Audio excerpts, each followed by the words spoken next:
शान्तकरं भुजगशयनं पद्मनाभं सुरेशं शान्तकरं भुजगशयनं पद्मनाभं सुरेशं विश्वधरं गगनसदृशं मेघावर्णं शुभंगं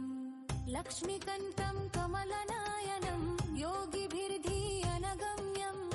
लक्ष्मीकान्तं कमलनयनं योगिभिर्धियनगम्यं वन्दे विष्णुं भवभयायनं सर्वलोकतीतानादं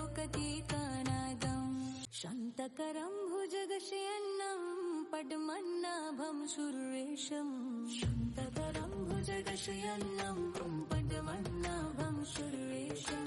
विश्वधरं गगनसदृशं मेघावर्णं शुभंगं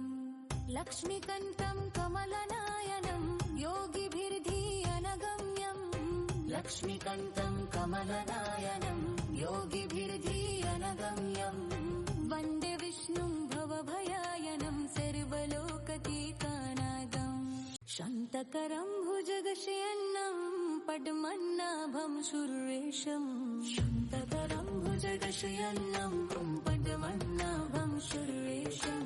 विश्वधरं गगनसदृशं मेघावर्णं शुभंगं लक्ष्मीकान्तं कमलनयनं योगिभिर्धियनगम्यं लक्ष्मीकान्तं कमलनयनं योगिभिर्धियनगम्यं